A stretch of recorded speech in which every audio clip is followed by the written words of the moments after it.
La motivation est un élément clé de la persévérance et de la réussite scolaire. Mais en tant que parent, comment faire pour maintenir la motivation scolaire de votre enfant? Comment vous assurer que cette motivation est basée sur le plaisir, l'intérêt et la valorisation des activités scolaires? 3 éléments sont importants.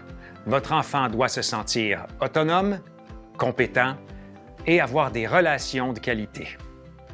Si votre enfant sait qu'il peut agir par sa propre volonté, qu'il peut prendre certaines décisions dans sa vie et ses activités scolaires, il se sentira autonome. Ce sera le cas, par exemple, d'un enfant de 2e année du primaire qui s'organise par lui-même pour faire ses devoirs. Deuxièmement, votre enfant se sentira compétent s'il est capable de réaliser les tâches qui lui sont demandées. Troisièmement, il est important que votre enfant ait des relations positives et réciproques avec des personnes significatives dans son milieu. Il peut s'agir de ses amis, de ses camarades de classe, de son enseignant ou encore de son éducatrice. En tant que parent, que pouvez-vous faire pour soutenir la motivation scolaire chez votre enfant? Voici quelques pistes. Faites-lui savoir que vous avez confiance en ses capacités. Pour soutenir son autonomie, donnez-lui des responsabilités selon son niveau de développement et laissez-le faire des choix. Par exemple, permettez-lui d'organiser son temps d'études et de devoirs. Expliquez-lui pourquoi certaines tâches moins intéressantes lui sont demandées. Intéressez-vous à son vécu scolaire. Soyez à l'écoute. Posez-lui des questions qui amènent une discussion. Demandez-lui de vous raconter sa journée, de vous parler de ses meilleurs moments. Encouragez-le à s'investir dans ses champs d'intérêt. Valorisez sa curiosité et son engagement. Réagissez de façon constructive et encourageante en utilisant les mots appropriés sans jugement.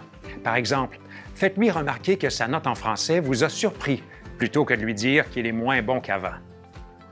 Évitez les récompenses, les punitions ou la pression de performer. Saluez le progrès de votre enfant dans une matière plutôt que de mettre l'accent sur un échec. Concentrez-vous sur les efforts faits et ce qui a été amélioré. En tant que parent, que pouvez-vous faire dans le cas d'une perte de motivation à l'adolescence? Votre apport est important. Continuez de soutenir l'autonomie, la compétence et les relations de qualité de votre jeune afin de créer un climat de confiance et de sécurité. Permettez-lui de faire des choix qu'il représente vraiment. Par exemple, encouragez-le à lire des livres plus volumineux. Suggérez-lui d'offrir son aide au comité étudiant ou encore de participer à une activité qui pourrait l'intéresser. Encouragez votre jeune à rechercher des défis qui lui permettent de développer ses compétences, d'aller plus loin. Par exemple, en s'inscrivant à un cours qui le stimule et qui lui demande de sortir de sa zone de confort. Votre rôle est de rester attentif aux besoins de votre jeune et disponible afin qu'il se sente à l'aise de demander de l'aide. Au besoin, n'hésitez pas à recourir aux intervenants scolaires. Ils sauront vous aider.